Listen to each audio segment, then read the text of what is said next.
está mais do que claro que a internet é uma ferramenta imprescindível para conectar você com o mundo. Já imaginou a sua vida hoje em plena velocidade do século XXI sem ela? Você certamente se lembra dos escândalos de espionagem da CIA aqui no Brasil, como um todo, envolvendo o governo, cidadãos, etc. Depois disso, a Câmara dos Deputados acelerou a aprovação dessa lei, que repara o sistema mais utilizado nos últimos tempos. É o projeto aprovado na última terça-feira, chamado Marco Civil da Internet. É uma espécie, sei lá, de constituição que vai reger o uso da rede no Brasil. Bom, a questão vem sendo debatida no Brasil desde 2009 e resguarda o direito de expressão dos internautas, isso é fundamental, garantindo a proteção da privacidade, dos dados pessoais e, além disso, define direitos e deveres de usuários, e provedores da web no Brasil. Mas ainda divide opiniões. Eu, pessoalmente, já estou meio balançado. Então, nós vamos nos atualizar, linkando nossas dúvidas aos conhecimentos desse expert. Ele é o presidente da Abranet, que é a Associação Brasileira de Internet, que é o Eduardo Neger. Boa noite, Eduardo. Obrigado por ter vindo. Eu entrego mesmo o ouro. Não precisa se levantar. Obrigado por ter vindo. Nós conversamos em off, né? Que, para não falar muita bobagem no ar, mas lhe confessei, inclusive, a minha semi-ignorância nesse assunto. Muita gente, assim como eu, quer saber mais sobre o projeto de lei que foi aprovado pela Câmara, o que me assusta, chamado Marco Civil da Internet. Quero começar de forma simplista. O que seria isso? Bom, o Marco Civil da Internet, em linhas gerais, é uma regulamentação, é como se fosse uma constituição da internet, que lida com os principais tópicos aí da rede e como isso afeta as pessoas. É importante a gente lembrar que a internet, quando ela surgiu no Brasil, isso aí já há quase 20 anos, era uma aplicação voltada para o meio acadêmico.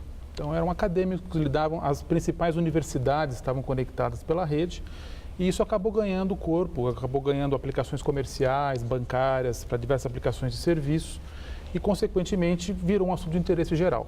E quando isso entra na pauta de interesse geral, obviamente que isso pede uma regulamentação ou pelo menos um guia para se entender melhor como as leis que já existem se aplicam à internet. Porque muitos dos fatos aí que se coloca para a rede, dos conflitos, dos crimes da internet, como se diz, na verdade já são situações que já são tipificadas pela legislação que já existe, né? Quer dizer, o crime de calúnia, ele existe, tanto faz se esse crime é cometido num pedaço de papel, se é cometido na internet, se é cometido pessoalmente, né? O crime, a tipificação dele existe.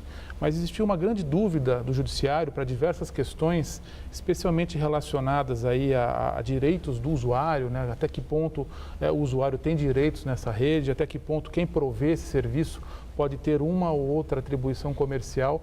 E o Marco Civil veio para estabelecer as regras básicas, né, os princípios básicos. E a gente fica um pouco preocupado, de fato, com o processo legislativo, porque o Marco Civil ele se baseia em princípios gerais. E quando isso vai para discussão no Congresso, muitas vezes acabam entrando diversas questões menores, diversos detalhamentos que acabam atrasando e muitas vezes até atrapalhando a interpretação dessa lei. A gente tem que lembrar que nós estamos tratando de questões de tecnologia. Então, se a legislação ficar muito presa a detalhes, isso pode ficar obsoleto muito rápido. Então, é importante... Como é próprio do nosso país. Exatamente. Então, se a gente regulamenta detalhes de uma situação muito específica, de uma determinada aplicação que existe hoje, ou de um determinado equipamento que existe hoje, isso pode se tornar rapidamente obsoleto e essa lei perder sentido. Exatamente. Bom, a gente sabe, Eduardo, que tem um monte de sites aí que não são nem um pouquinho confiáveis. O que vai mudar em relação ao sigilo das informações dos usuários? Isso é uma coisa que me preocupa, porque eu penso muito em censura. Essa história, por exemplo, nós vamos mover um processo ou tirar do ar porque é calúnia e tal. Pode não ser. Sim. Mas já vai sair do ar, já vai... Essas coisas também me preocupam. Se o processo continuasse, mas a coisa continuasse no ar, que muitas vezes é verdade. Não sei, você vai me explicar. Bom, primeiro a gente tem que lembrar o seguinte, a internet é uma rede de redes, então ela é composta por diversas redes espalhadas pelo mundo todo. E a legislação brasileira ela tem uma jurisdição para o território nacional. Então, ela está sendo válida para as empresas e para os usuários que estão estabelecidos no país. Então, uma determinada empresa que opera fora do país, que não tem representação no país e que tem um determinado conteúdo, ele não vai ser atingido pela regulamentação do Marco Civil. Mas, enfim, já é um primeiro passo para regulamentar o que existe aqui no país. E quando a gente fala de pontos principais, nós temos que lembrar basicamente de duas questões. A primeira é a questão da privacidade. Estou colocando meus dados pessoais na rede. Isso. Quem está vendo essa informação, o que está sendo feito com essa informação, por quanto tempo essa informação vai ser armazenada. E nesse ponto, o Marco Civil ele disciplina isso de uma forma bastante equilibrada. Ele coloca da seguinte forma: o provedor de conexão, quem é o provedor de conexão? É a operadora de telecomunicações que fornece o serviço de banda larga. Ele tem a obrigação de gravar os logs, de gravar os registros de conexão, que é basicamente o endereço IP. Quando a gente acessa a internet, a gente recebe um número, um endereço, que é chamado endereço IP. Então, esse provedor de conexão, ele pode gravar este endereço e a referência de quem está sendo, do usuário que está fazendo uso dessa rede. E ele tem a obrigação de gravar isso por 1 ano, em ambiente seguro e devidamente preservado. É isso que o Marco Civil coloca. Para quê? Porque se houver algum crime, alguma irregularidade, as autoridades podem investigar através desse rastreamento. Agora, essa informação ela tem que ser guardada em ambiente seguro por 1 ano e só pode ser fornecida mediante ordem judicial.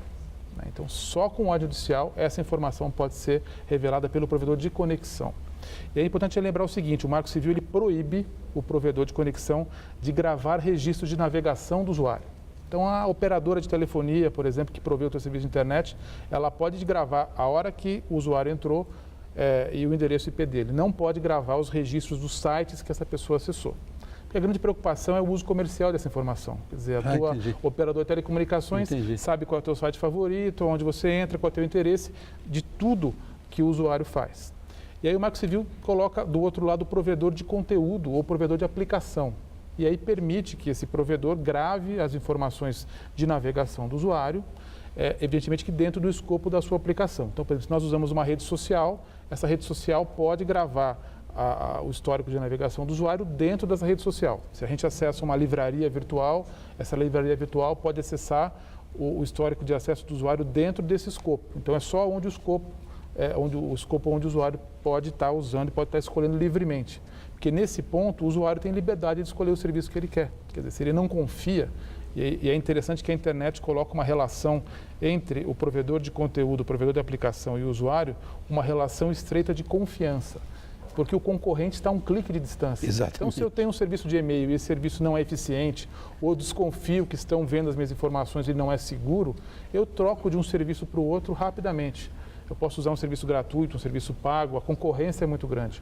O que não ocorre, por exemplo, no serviço de banda larga, onde eu estou limitado a poucos operadores de telecomunicações. Então, um dos princípios do Marco Civil é a garantia da privacidade do usuário. O outro ponto importante é o ponto relativo à liberdade de expressão na rede. Então, quando é que alguém pode tirar algum tipo de conteúdo da rede? Quer dizer, o provedor pode, a qualquer momento, tirar uma informação, avaliar se aquela informação é correta ou não. E nesse ponto, o Marco Civil tira do provedor de aplicação, do provedor de conteúdo, essa obrigação de juízo, de avaliação do tipo de conteúdo. E se coloca da seguinte forma: conteúdos só podem ser removidos da internet através de ordem judicial.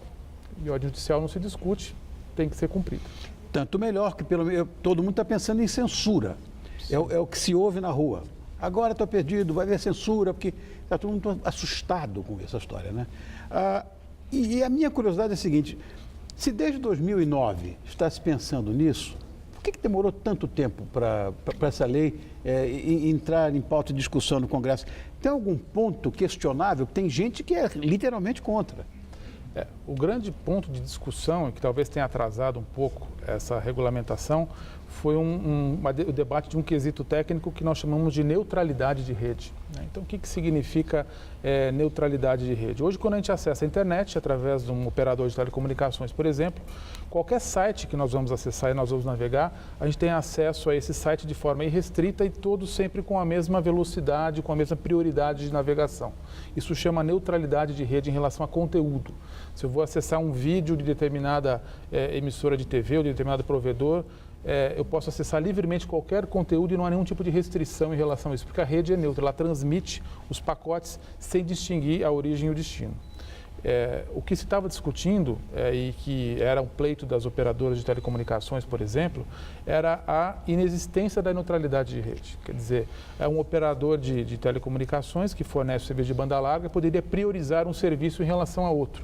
Então, se o usuário fosse assistir um vídeo de uma empresa que pertencesse ao grupo econômico desse operador de telecomunicações, esse vídeo ia ser mais rápido do que o vídeo de um concorrente, por exemplo. E aí a gente ia começar a tirar do usuário a liberdade de escolha. Ele poderia só acessar os conteúdos, ou acessaria com mais qualidade os conteúdos que o seu operador de telecomunicações escolheu. E isso também geraria uma barreira grande para o empreendedorismo. Quer dizer, a gente pode imaginar aí uma empresa nascente de internet, e isso deixa a gente muito satisfeito, porque boa parte das novas empresas que surgem de base tecnológica no país, elas são baseadas em internet. Hoje tem jovens brilhantes aí nas universidades criando aplicações de rede que fazem muito sucesso. E essas novas empresas teriam dificuldade de acessar esse tipo de aplicação, porque elas não teriam capacidade econômica de contratar prioridade nessas redes dos operadores. Então, o conceito de neutralidade gerou muito debate e ele foi consolidado no texto atual do Marco Civil. Evidentemente que esse texto ainda vai passar pela avaliação do Senado, mas ele foi consolidado e modificações no conceito de neutralidade apenas através de decreto presidencial e com avaliação do Conselho, o Conselho que gere a internet no país e da Anatel. Porque, olha, como é que eu posso fazer, por exemplo, para ter algum conteúdo ofensivo apagado? Eu tenho que entrar com uma ação judicial, é isso? Como é que o usuário pode fazer? Alguns sites, eles têm uma política própria de conteúdo impróprio. Então, muitas vezes, você pode simplesmente indicar nesse site, olha, esse conteúdo é impróprio, e ele tem sistemas automáticos que detectam isso pela política interna desse site. Então, muitos sites hoje, o conteúdo marcado como impróprio, se vários usuários indicam isso, essa informação já é retirada por uma política interna da própria empresa. Agora, quando a gente entra no mérito de discutir, olha, esse assunto está adequado, não está adequado, que existe uma avaliação, isso realmente tem que passar pelo judiciário para se fazer uma avaliação. E o Marco Civil, ele facilita isso até para o cidadão, porque a grande preocupação é, poxa, mas o judiciário é muito lento, isso vai demorar muito.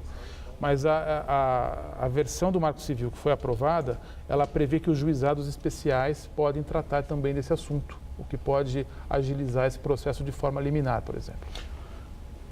O que eu vou fazer aqui, Eduardo, te agradecer muito. Eduardo Neger, esse nosso convidado, ele é presidente da Abranet, que é a Associação Brasileira de Internet. Em parte eu entendi, isso é uma coisa muito abrangente, merecia pelo menos umas 2 pautas ou um espaço um pouco maior. A gente tem que correr, porque aqui é como internet, é uma atrás da outra. Te agradeço muito, de coração. Volte e adorei esse papo. Eu estava muito preocupado com censura, será que tudo agora não pode, não pode, não pode, não pode. De repente pode.